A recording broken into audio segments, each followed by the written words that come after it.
ಆತ್ಮೀಯ ವೀಕ್ಷಕರೆಲ್ಲರಿಗೂ ನನ್ನ ನಕ್ಷತ್ರ ಯೂಟ್ಯೂಬ್ ಚಾನಲ್ಗೆ ಸ್ವಾಗತ. ಇವತ್ತು ನನ್ನ ಮಗಳಿಗೆ 6 ಮಂತ್ಸ್ ಕಂಪ್ಲೀಟಾಗಿ 2 ಡೇಸ್ ಮೇಲಾಯಿತು.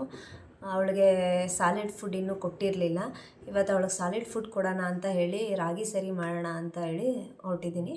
ಸೊ ಅದಕ್ಕೆ ಈ ವಿಡಿಯೋ ಮಾಡ್ತಾಯಿದ್ದೀನಿ. ಹೇಗೆ ರಾಗಿ ಸರಿ ಮಾಡಿ ನನ್ನ ಮಗಳಿಗೆ ತಿನ್ನಿಸ್ತೀನಿ ಅಂತ ತೋರಿಸ್ತೀನಿ. ಅವಳು ಹೇಗೆ ರಿಯಾಕ್ಟ್ ಮಾಡ್ತಾಳೆ ಅಂತ ಹೇಳ್ತೀನಿ. ಆಮೇಲೆ 6 ಮಂತ್ಸ್ ಆಗೋವರೆಗೂ ಮಕ್ಕಳಿಗೆ ಬ್ರೆಸ್ಟ್ ಫೀಡ್ ಮಾಡಿಸ್ಬೇಕು. ಅಂದರೆ ತಾಯಿ ಎದೆ ಹಾಲು ಕೊಡಬೇಕು. ಇಲ್ಲ ಅಂತಂದರೆ ಎದೆ ಹಾಲು ಕಡಿಮೆ ಇದ್ದರೆ ಡಾಕ್ಟರ್ ಸಜೆಸ್ಟ್ ಮಾಡೋ ಹಾಗೆ ಫಾರ್ಮುಲಾ ಮಿಲ್ಕ್ ಕೊಡಬೇಕು. 6 ಮಂತ್ಸ್ವರೆಗೂ ಅಪ್ ಟು 6 ಮಂತ್ಸ್ವರೆಗೂ ಮಕ್ಕಳಿಗೆ ಯಾವುದೇ ರೀತಿಯ ಸಾಲಿಡ್ ಫುಡ್ನ ಕೊಡಬಾರ್ದು. ಅದರಲ್ಲೂ ಟೀ, ಬಿಸ್ಕೆಟು, ಬ್ರೆಡ್ಡು ಈ ಥರದಂತೂ ಏನೂ ಕೊಡಬಾರ್ದು. ಸೊ 6 ಮಂತ್ಸ್ ಕಂಪ್ಲೀಟ್ ಆದಮೇಲೆ ಮಕ್ಕಳಿಗೆ ಸ್ವಲ್ಪ ಸಾಲಿಡ್ ಫುಡ್ನ ಪ್ರೊವೈಡ್ ಮಾಡೋದಕ್ಕೆ ಸ್ಟಾರ್ಟ್ ಮಾಡಿದ್ರೆ ಅವರು ಕೂಡ ಯಾವ ಥರ ರೂಢಿ ಆಗ್ತಾ ಹೋಗ್ತಾರೆ. ನಾವು ಸ್ಟಾರ್ಟಿಂಗಿಂದ ಸ್ವಲ್ಪ ಫೀಡ್ ಮಾಡ್ತಾ ಹೋದರೆ, ಇವಾಗ ಫಸ್ಟ್ ಟೈಮ್ ಇರೋದ್ರಿಂದ ಜಾಸ್ತಿ ತಿನ್ನಲ್ಲ, ಸ್ವಲ್ಪನೇ ತಿಂತಾಳೆ ಅಂತ ಅಂದ್ಕೊಂಡಿದ್ದೀನಿ. ನೋಡೋಣ, 1-2 ಸ್ಪೂನ್ ಆಗೋಷ್ಟು ಮಾಡ್ತೀನಿ. ಎಷ್ಟು ತಿಂತಾಳೋ ಅಷ್ಟು ತಿನ್ನಲಿ. ಸೊ ಬನ್ನಿ ಸ್ಟಾರ್ಟ್ ಮಾಡೋಣ. ಒಂದು ಬೌಲ್ ತೊಗೊಂಡಿದ್ದೀನಿ. ಫುಲ್ಲು ನೀಟಾಗಿ ತೊಳೆದು ಡ್ರೈ ಆಗಿದೆ. ಈ ಬೌಲ್ಗೆ ರಾಗಿ ಪೌಡರ್ ಮಾಡಿಸಿರ್ತೀವಲ್ಲ ಅದನ್ನು ನೀಟಾಗಿ ಅಂದರೆ ಸೋಸ್ಕೋಬೇಕು. ಯಾಕಂದರೆ ಜರಡೆ ಹಿಡ್ಕೊಳ್ಳೋದು ಅಂತ ಹೇಳ್ತಾರೆ. ಮಕ್ಳಿಗೆ ಗಟ್ಟಿ ಆಗಿಬಿಡುತ್ತೆ, ಹೊಟ್ಟೆ ನೋವು ಬಂದುಬಿಡುತ್ತೆ. ಅದಕ್ಕೋಸ್ಕರ ರಾಗಿ ಸರಿ ಮಾಡಬೇಕಾದ್ರೆ ಮಕ್ಳಿಗೆ ಮಾಡೋ ಸರಿನ ಸ್ವಲ್ಪ ಜರಡೆ ಹಿಡ್ಕೊಂಡೇ ಮಾಡಬೇಕು. ಸೊ ನಾನು ವೇಲ್ ತೊಗೊಂಡಿದ್ದೀನಿ. ವೈಟ್ ಕಲರು ನೀಟಾಗಿದೆ, ಅದು ನೀಟಾಗಿ ಕ್ಲೀನ್ ಮಾಡಿದ್ದೀನಿ. ಸೊ ವೇಲ್ ತೊಗೊಂಡು ಡಬಲ್ ಲೇಯರಲ್ಲಿ ತೊಗೊಂಡಿದ್ದೀನಿ ನಾನು. ಡಬಲ್ ಲೇಯರ್ ಹಿಂಗೆ ಇದು ಮಾಡಿಕೊಂಡು ಫುಲ್ ಟೈಟಾಗಿ ಇಟ್ಕೋಬೇಕು. ತೋರಿಸ್ತೀನಿ. ಸೊ ಬಟ್ಟೆನ ಈಗ ಟೈಟಾಗಿ ಹಿಂಗೆ ಇಟ್ಕೊಂಡು ಕೆಳಗಡೆಯಿಂದ ಇದು ಸ್ವಲ್ಪ ಇದಾಗೋಗೆ ನೀಟಾಗಿ ಇಟ್ಕೋಬೇಕು. ಅದಾದಮೇಲೆ ನಾನು ರಾಗಿ ಪೌಡರ್ನ ತೊಗೊಂಡಿದ್ದೀನಿ. ಒಂದು ಬಟ್ಲಾಗೋಷ್ಟು ಸೋಸ್ಕೊತೀನಿ. ಇವಾಗ ರಾಗಿ ಪೌಡರ್ನ ಹಾಕ್ಕೊಂಡು ಸೋಸ್ಕೋಬೇಕು. ಈಗ ನಾನು ರಾಗಿ ಪೌಡರ್ ಹಾಕೊಂಡು ಸೋಸ್ಕೊತೀನಿ. ಸ್ವಲ್ಪನೇ ತೊಗೊಂಡಿದ್ದೀನಿ, ಜಾಸ್ತಿ ಬೇಡ. ಅದಾದಮೇಲೆ ಆ ಸೋಸ್ಕೊಂಡಿರೋ ಪೌಡರ್ನ ನೀವು ಕಂಟೈನರ್ಗೆ ಹಾಕಿ ಇಡಬೇಕಾಗುತ್ತೆ. ಸೊ ರಾಗಿ ಪೌಡರ್ನ ಸೋಸ್ಕೊಳ್ಳೋದಕ್ಕೆ ನಾನು ಬಟ್ಟೆ ಇಟ್ಟಿದ್ದೀನಿ ಅಲ್ಲ, ಹೀಗೆ ಟೈಟಾಗಿ ಇದು ಮಾಡಿಕೊಂಡು ಇಲ್ಲಿ ಹಾಕ್ಕೊಳ್ಳೋಣ. ಪೌಡರ್ ಹಾಕ್ಕೊಂಡು ಕೈಯಲ್ಲಿ ಮಾಡೋಕ್ಕೋದ್ರೆ ಬೇಗ ಸೋಸಲ್ಲ. ಅದಕ್ಕೆ ಸ್ಪೂನ್ ತೊಗೊಂಡು ಸ್ಪೂನಲ್ಲಿ ಮಾಡ್ತಾಯಿದ್ದೀನಿ. ಸ್ಪೂನಲ್ಲಿ ಎಷ್ಟಾಗುತ್ತೋ ಅಷ್ಟು ಸೋಸ್ಕೊಳ್ಳೋಕೆ ಟ್ರೈ ಮಾಡ್ತಿದ್ದೀನಿ. ಆದಷ್ಟು ಟೈಟಾಗಿ ಇಟ್ಕೋಬೇಕು ಇಲ್ಲಿ. ಅದಕ್ಕೆ ನಾನು ಇಲ್ಲ ಅಂತಂದರೆ ನೋಡಿ ಕೆಳಗೆ ಹೋಗ್ತಾ ಇದೆಯಲ್ಲ, ಹಂಗೆ ಹೋಗ್ಬಿಡುತ್ತೆ. ನಾನು ಒಂದು ಕೈಲಿ ಫೋನ್ ಇಟ್ಕೊಂಡಿದ್ದೀನಿ ಅದಕ್ಕೆ. ಸೊ ಇರಿ, ಈಗ ನೋಡಿ ಕೆಳಗಡೆ ಟೈಟಾಗಿ ಇಲ್ಲಿ ಇಟ್ಕೊಂಡು ಫುಲ್ಲು ಟೈಟಾಗಿ ಇಟ್ಕೋಬೇಕು. ಟೈಟಾಗಿ ಇಟ್ಕೊಂಡ್ರೆ ಇಲ್ಲಿ ಮೇಲ್ಗಡೆ ನಮಗೆ ಗ್ರಿಪ್ ಸಿಗುತ್ತೆ. ಅದಾದಮೇಲೆ ಫುಲ್ ಸೋಸ್ಕೊಳ್ಳೋಣ ರಾಗಿನ. ನಾನು ಕೆಂಪು ರಾಗಿನ ಮಾಮೂಲಿ ನಾವೇನು ಜಾಸ್ತಿ ಇದು ಮಾಡಿಲ್ಲ, ಕೆಂಪು ರಾಗಿ ನಮ್ಮಲ್ಲೇ ಬೆಳೆದಿರೋದನ್ನ ತೊಗೊಂಡು ಮಿಷಿನ್ಗೆ ಹಾಕಿಸ್ಕೊಂಬಂದಿರೋದು, ಅಂದರೆ ತೊಳೆದು ಒಣಗಾಕಿ ಮಿಷಿನ್ಗೆ ಹಾಕಿಸ್ಕೊಂಬಂದಿದ್ದೀವಿ. ಸೊ ಅದಕ್ಕೆ ಪೌಡ್ರ್ ಮಾಡ್ಕೋಬೇಕಲ್ಲ, ಅದಕ್ಕೋಸ್ಕರನೇ ಡಬಲ್ ಲೇಯರ್ ಮಾಡ್ಕೊಂಡಿದ್ದೀನಿ. ವೇಲ್ನೂ ಕೂಡ ಡಬಲ್ ಲೇಯರ್ ಆಗಿ ಇಟ್ಕೊಂಡಿದ್ದೀನಿ. ಡಬಲ್ ಲೇಯರ್ ಮಾಡಿಕೊಂಡೆ ಸೋಸ್ಕೊತಾ ಇದ್ದೀನಿ. ಯಾಕಂದರೆ ಮಕ್ಕಳಿಗೆ ಹೊಟ್ಟೆ ನೋವು ಬಂದುಬಿಡುತ್ತೆ. ಇಲ್ಲ ಅಂತಂದರೆ ನಾವು ದೊಡ್ಡವ್ರು ತಿಂದಂಗೆಲ್ಲ ತಿನ್ನೋದು ಮಕ್ಕಳು ತಿನ್ನೋ ಫುಡ್ಡಲ್ಲಿ ಸ್ವಲ್ಪ ನಾವು ಎಚ್ಚರಿಕೆ ವಹಿಸಬೇಕಾಗುತ್ತೆ. ಅದಕ್ಕೋಸ್ಕರ ಸೋಸ್ಕೊಳ್ತಾ ಇದ್ದೀನಿ. ನಾನು ಒಂದು ಬಟ್ಲಾಗೋಷ್ಟು ಅಷ್ಟೇ ತೊಗೊಂಡಿದ್ದೀನಿ. ಇದರಲ್ಲಿ ನೋಡೋಣ. ಇದನ್ನು ಏನು ಮಾಡಬೇಕು ಅಂದರೆ ಏರ್ ಟೈಟ್ ಕಂಟೈನರ್ ಇರುತ್ತಲ್ಲ, ವಾಷಿಂಗ್ ಮಿಷಿನ್ ಆನ್ ಮಾಡಿದ್ದೀನಿ. ವಾಷಿಂಗ್ ಮಿಷಿನ್ ಓಡ್ತಾ ಇದೆ, ಸೌಂಡ್ ಕೇಳಿಸ್ತಾ ಇದೆಯಾ ನಾನು ಮಾತಾಡ್ತಿರೋದು ಅಂತ ಅಂದ್ಕೊಂಡಿದ್ದೀನಿ. ನೋಡೋಣ ವಿಡಿಯೋ ಇದಾದಮೇಲೆ. ಸೊ ಚೆನ್ನಾಗಿ ಫೈನ್ ಪೌಡರ್ ಇದೆ ಇದು. ಇನ್ನೂ ಚೆನ್ನಾಗಿ ಇದಾಗಬೇಕು. ಯಾಕಂದರೆ ಡಬಲ್ ಲೇಯರ್ ಆಗಿರೋದ್ರಿಂದ ಸ್ವಲ್ಪ ಲೇಟ್ ಆಗುತ್ತೆ. ಸಿಂಗಲ್ ಲೇಯರ್ ಆದರೆ ಸ್ವಲ್ಪ ಬೇಗ ಸೋಸ್ಕೊಂಡ್ಬಿಡ್ಬೋದಿತ್ತು. ಡಬಲ್ ಲೇಯರ್ ಆಗಿರೋದ್ರಿಂದ ಸ್ವಲ್ಪ ಲೇಟಾಗಿ ಸೋಸ್ಕೊತಾ ಇದ್ದೀನಿ. ಮಕ್ಕಳಿಗೆ ಸಾರಿ ಪಾಪು ಎದ್ಬಿಟ್ಲು, ಅದಕ್ಕೆ ವಿಡಿಯೋ ಆಫ್ ಮಾಡಿದ್ದೆ. ಸೊ ಡಬಲ್ ಲೇಯರ್ ಅಲ್ಲಿ ನಾನು ಸೋಸ್ಕೊಂಡಿರೋದು 2 ಸ್ಪೂನ್ ನಾನು ಈಗ ತೊಗೊಂಡಿದ್ದೀನಿ ಪೌಡರ್ನ. ಸೊ ಈಗ ಪೇಸ್ಟ್ ಆಗಿದೆಯಲ್ಲ, ಇದಕ್ಕೆ ಸ್ವಲ್ಪ ಕಾಯಿಸಿ ಆರಿಸಿರೋ ಬಿಸಿನೀರನ್ನ ಇದು ಮಾಡಿ ಸ್ಟಿರ್ ಮಾಡೋಣ. ನೀರು ಹಾಕ್ಕೊತಿದ್ದೀನಿ, ಬಿಸಿನೀರೇ ಇದೆ. ಸ್ವಲ್ಪ ಬಿಸಿನೀರು ಹಾಕಿ ನೀಟಾಗಿ ಸ್ಪೂನಲ್ಲೇ ಸ್ಟಿರ್ ಮಾಡ್ಕೊಳ್ಳೋಣ.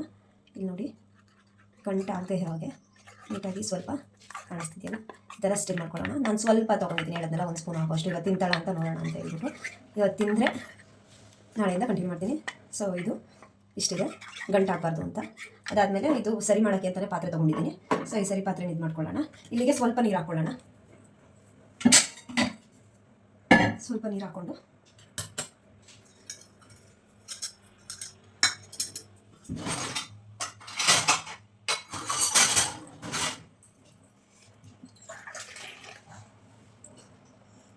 ನೀರು ತೊಗೊಂಡಿದ್ದೀನಿ ಗ್ಲಾಸಲ್ಲಿ. ಸ್ವಲ್ಪ ಹಾಕ್ಕೊಳ್ಳೋಣ, ಸಾಕು. ತೆಳ್ಳಗಿರಬೇಕು ಪಾಪುಗೆ, ಅದಕ್ಕೋಸ್ಕರ ಸ್ವಲ್ಪನೇ ಹಾಕ್ಕೊಂಡಿದ್ದೀನಿ. ಸೊ ನೀರನ್ನ ಇವಾಗ ಕುದಿಯಕ್ಕೆ ಬಿಡೋಣ. ಲೋ ಫ್ಲೇಮಲ್ಲೇ ಇಟ್ಟು ಕುದಿಸ್ತಾ ಇದ್ದೀನಿ. ನೀರು ಸ್ವಲ್ಪನೇ ಹಾಕ್ಕೊಂಡಿದ್ದೀನಿ, ಜಾಸ್ತಿ ಹಾಕ್ಕೊಂಡಿಲ್ಲ. ಚೆನ್ನಾಗಿ ಕುದಿ ಬರಬೇಕು ಅದು. ಲೋ ಫ್ಲೇಮಲ್ಲೇ ಇಟ್ಟಿದ್ದೀನಿ, ನೋಡ್ತಾ ಇದ್ದೀರಾ? ಚೆನ್ನಾಗಿ ಕುದಿ ಬರಲಿ.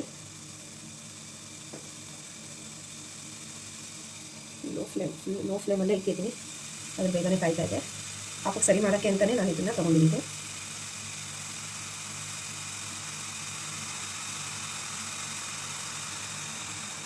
ಈಗ ಮಾಡ್ತಾ ಇದೆ ಅಲ್ಲ, ಇದಕ್ಕೆ ಪೌಡರ್ ಹಾಕೋಣ. ಚೆನ್ನಾಗಿ ಮಳ್ತಾ ಇದೆ ಅದು ನೋಡಿ.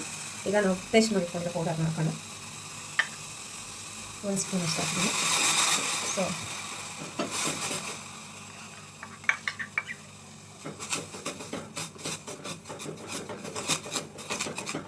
ಗಂಟಾಗೆ ತೆಳ್ಳಗೆ ತಿರುಗಿಸ್ಕೋಬೇಕು. ಸ್ಪೂನಲ್ಲಿಲ್ಲ ಅಂತಂದರೆ ಸ್ಟಿರರನ್ನು ಕೂಡ ತಿರುಗಿಸ್ಕೋಬೇಕು. ಇನ್ನೊಂದು ಸ್ವಲ್ಪ ನೀರು ಹಾಕೊಳ್ಳೋಣ. ಜಾಸ್ತಿ ಸ್ವಲ್ಪ ಇದಾಯಿತು ಅನಿಸುತ್ತೆ. ಸೊ ಸ್ಪೂನಲ್ಲಿ ಆಗಲಿಲ್ಲ ಅಂದರೆ ಸ್ಟಿರರಲ್ಲಿ ತಿರುಗಿಸ್ಕೊಂಡ್ರೆ ಇನ್ನೂ ಬೆಟರ್ ಇರುತ್ತೆ.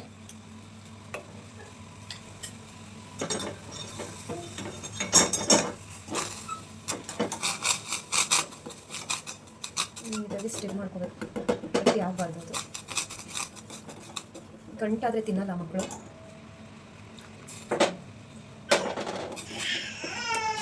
ಆಗ ಬಂಗಾರಿ ಇರಮ್ಮ, ಅಮ್ಮ ಮಾಡ್ತಿರೋದು ನಿಂಗೇನೆ ಕಾಣಿಸ್ತಿದೆ ಅನ್ಸುತ್ತೆ. ಸ್ವಲ್ಪ ಗಂಟೆ ಆದಂಗೆ ಆಗ್ತಾ ಇದೆ. ಅದನ್ನು ಹಂಗೆ ಸ್ಟಿರ್ ಮಾಡ್ತೀನಿ ನೀಟಾಗಿ. ವಾಣಮ್ಮ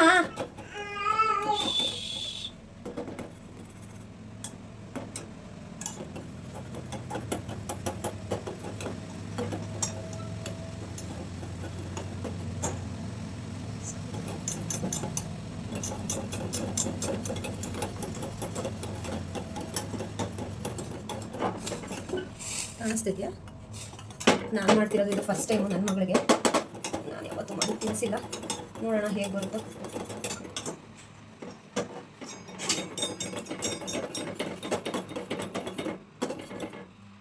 ಸ್ವಲ್ಪ ಹೊತ್ತು ಬೇಯಲಿ ಅದು. ಫುಲ್ಲು ಲೋ ಫ್ಲೇಮ್ ಇಟ್ಟಿದ್ದೀನಿ ನಾನು.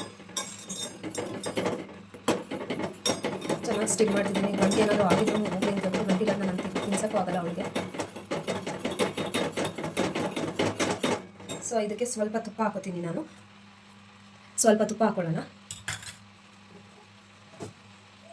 ತುಪ್ಪ ತಂದಿಟ್ಟಿದ್ದಾರೆ, ಸ್ವಲ್ಪ ಹಾಕೋಣ. ಉಪ್ಪು ಖಾರ ಏನೂ ಅವಶ್ಯಕತೆ ಇಲ್ಲ. ಸ್ವಲ್ಪ ತುಪ್ಪ ಹಾಕೊಂಡ್ರೆ ಸಾಕನ್ಸುತ್ತೆ. ಜಾಸ್ತಿನೂ ಬೇಡ, ಸ್ವಲ್ಪ ನೋಡಿ ಕಾಣಿಸ್ತಿದೆಯಲ್ಲ ಇಷ್ಟೇ. ಜಾಸ್ತಿ ಹಾಕ್ತೀರಾ. 1 2 ಸ್ಪೂನು. ಅದು ತುಂಬ ಚಿಕ್ಕ ಸ್ಪೂನು ನಾನು ತೊಗೊಂಡಿರೋದು. 2 ಸ್ಪೂನ್ ಹಾಕ್ತಾಯಿದ್ದೀನಿ.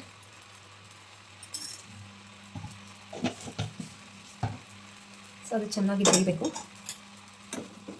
ತೆಳ್ಳಗಿರಬೇಕು ಅವ್ರಿಗೆ ತಿನ್ನೋಕ್ಕೆ. ತುಂಬ ಗಟ್ಟಿ ಇದ್ದರೆ ತಿನ್ನೋಕೆ ಕಷ್ಟ ಆಗುತ್ತೆ ಅವ್ರಿಗೆ. ತುಂಬ ತೆಳ್ಳಗಿದಷ್ಟು ಒಳ್ಳೆಯದು. ಸೊ ಆಗಿದೆ ಅಂತ ಅಂದ್ಕೊಂಡಿದ್ದೀನಿ. ಗ್ಯಾಸ್ ಆಫ್ ಮಾಡಿ ಈಗ ಬೌಲ್ಗೆ ಸರ್ವ್ ಮಾಡ್ಕೊಳ್ಳೋಣ. ಇದು ಬೆಳ್ಳಿ ಬಟ್ಲು ತೊಗೊಂಡಿದ್ದೀನಿ ನಾನು. ನನ್ನ ಮಗಳು, ನಾನು ತೊಗೊಂಡಿರೋದಲ್ಲ, ನನ್ನ ಮಗಳದು ಇದ್ರ ಟೈಮಲ್ಲಿ ಏನು ತೊಟ್ಲು ಶಾಸ್ತ್ರ ಮಾಡೋವಂಥ ಟೈಮಲ್ಲಿ ನನಗೆ ಬಂದಿದ್ದು ನನ್ನ ಮಗಳಿಗೆ. ನಾನು ಫಸ್ಟ್ ಟೈಮ್ ಇರ್ತಾ ಇರೋದಲ್ವ, ಸರಿ ಅದಕ್ಕೆ ಇದಕ್ಕೆ ಹಾಕಿ ತಿನ್ಸೋಣ ಅಂತ ಅಂದ್ಕೊಂಡಿದ್ದೀನಿ.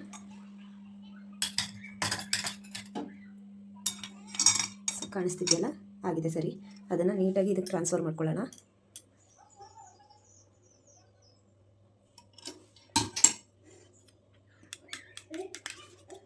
ಸೊ ನೋಡಿ ತುಂಬ ಮೆತ್ತಗೆ ಬಂದಿದೆ. ಕೈಯಲ್ಲಿ ತೋರಿಸ್ತಾ ಇದ್ದೀನಿ. ಇಷ್ಟಿದ್ರೆ ಸಾಕು ಕನ್ಸಿಸ್ಟೆನ್ಸಿ, ಜಾಸ್ತಿ ಇರಬಾರ್ದು. ಆಗಿದೆ. ನೋಡೋಣ ತಿನ್ಸೋಣ ಬನ್ನಿ ಹೇಗೆ ರಿಯಾಕ್ಟ್ ಮಾಡ್ತಾಳೋ. ಸ್ವಲ್ಪ ಹೊತ್ತು ಆರ್ಕೊಳ್ಳಿ, ಆಮೇಲೆ ತಿನ್ನಿಸ್ತೀನಿ. ತಣ್ಣಗಾಗಿದೆ, ಆರ್ಕೊಂಡಿದೆ. 1 ಸ್ಪೂನಷ್ಟಿದೆ. ನೋಡೋಣ ಎಷ್ಟು ಇರ್ತಾಳೆ ಅಂತ.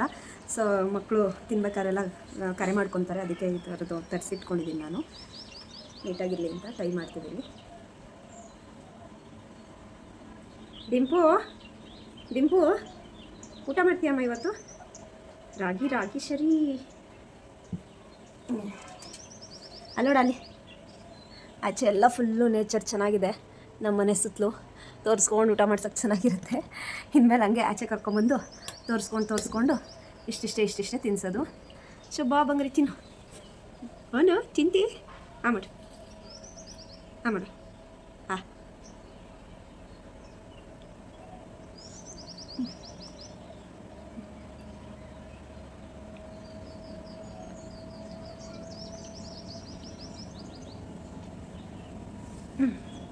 ಇಷ್ಟ ಆಯ್ತಾ? ಚೆನ್ನಾಗದ? ಉಗಿಬಾರ್ದು, ತಿನ್ನು. ಸ್ಪೂನ್ ತುಂಬ ಚಿಕ್ಕದಾಗಿದೆ, ಚೆನ್ನಾಗಿದೆ ತಿನ್ಸೋಕ್ಕೆ. ಅದೇ ಆಚೆ ಕಡೆ ಉಗಿತಾ ಇದ್ದಾಳೆ.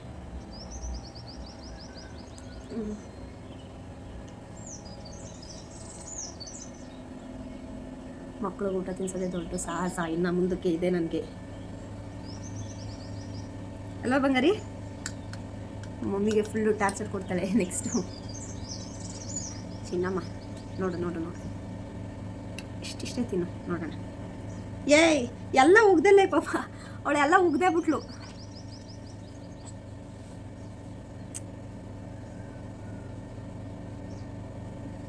ಬೇಡ, ಚೆನ್ನಾಗಿಲ್ಲ. ತುಪ್ಪ ಹಾಕೈತೆ ಅಮ್ಮ. ಆನು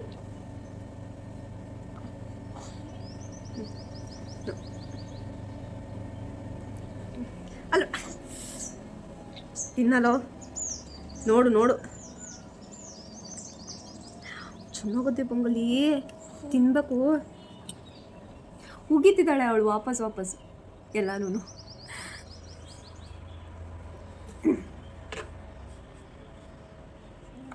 ಚಿನ್ನೆ ಉಗಿಬಾರ್ದು, ತಿನ್ನು.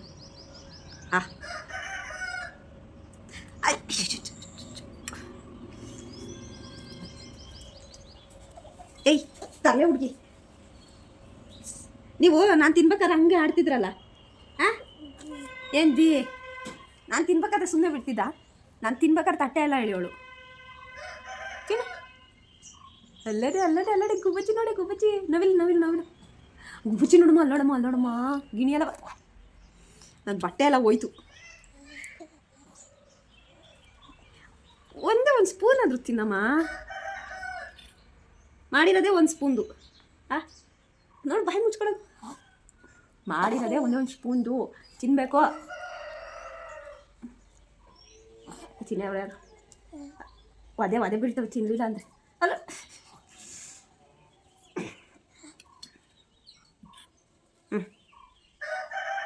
ಮಾಡು.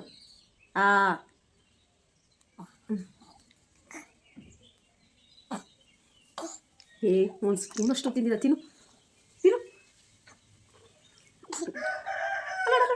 ಎಲ್ಲ ಆಚೆ ಆಯಿತು, ಎಷ್ಟೊತ್ತದ ಅಷ್ಟು ಹೋಗಿ, ಎಷ್ಟು ಆಚೆಗೆ ಹೋಗಿದ್ದೆ ಹೋಗಿದ್ ಬಿಡು.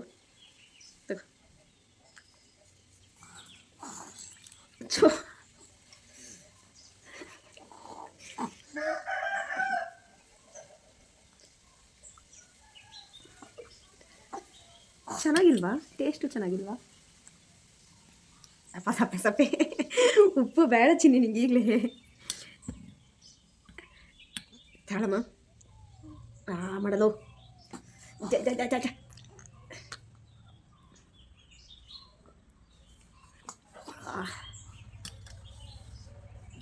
ಇಷ್ಟೇ.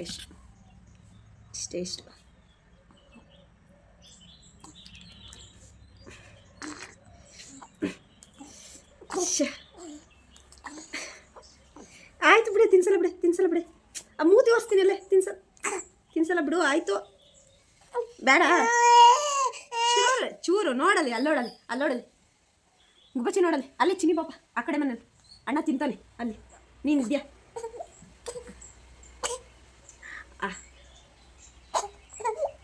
ಇಷ್ಟಮ್ಮ, ಒಂದು ಬಾಯಿಗೆ ಇಟ್ಕೊಳ್ಳಿಲ್ಲ.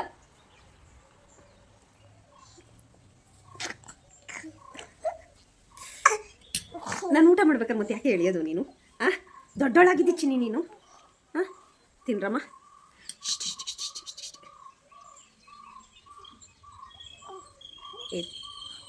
ಲಾಸ್ಟ್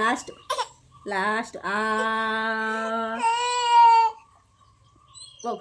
ಆಯ್ತು, ಸಾಕು ಬಿಡು. ಆಯ್ತು ಸಾಕು